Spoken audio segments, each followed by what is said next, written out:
இஸ்லாமியர்களுக்கும் இலங்கை தமிழர்களுக்கும் குடியுரிமை திருத்த சட்டத்தை ஏன் விரிவாக்கம் செய்யக்கூடாது என திமுகவின் மூத்த வழக்கறிஞர் வில்சன் கேள்வி எழுப்பியுள்ளார்.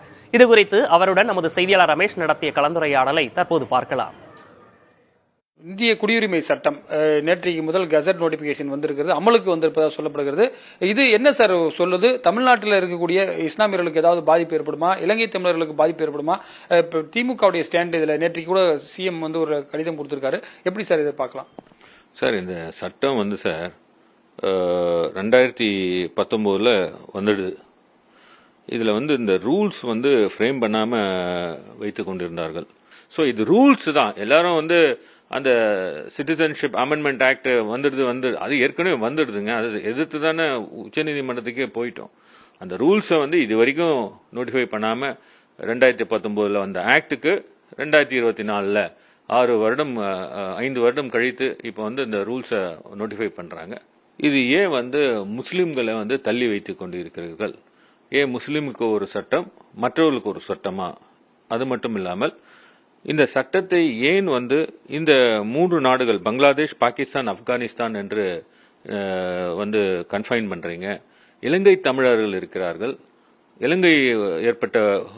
இலங்கையுடன் ஏற்பட்ட ஒப்பந்தத்தினால் 2 தடவை ஒப்பந்தம் ஏற்பட்டு இருக்கிறது.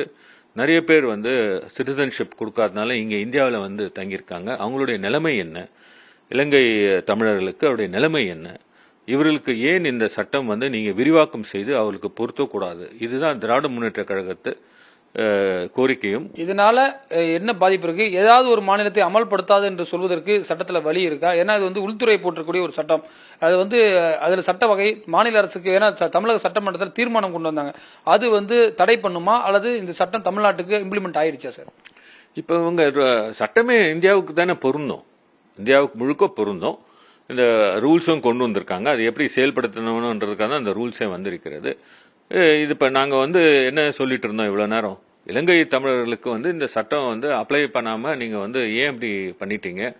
ஏன் இந்துக்களுக்கு நீங்க இதை அப்ளை பண்ண மாட்டீங்க அப்படின்றதானே சொல்றோம். ஸோ மொத்த எல்லா இந்த 3 நாடுகள்ல இருந்து வருபவர்கள் அப்படி எப்படி வராங்க, எது வராங்கன்றது யாருக்கு தெரியும்? எங்க இருக்காங்க, அவங்க எங்க வசிக்கிறாங்க, இதெல்லாம் யாருக்கு என்ன தெரியும்? ஸோ தேர்ஃபோர் இந்த சட்டம் முழுமையா இந்தியாவுக்கு ஃபுல்லா அப்ளை ஆகும். பல்வேறு விஷயங்கள் குறித்து விரிவாக பேசியிருக்கார். புதிய தலைமுறைக்காக ஒளிப்பதிவாளர் கிருஷ்ணமூர்த்தியுடன் ரமேஷ்.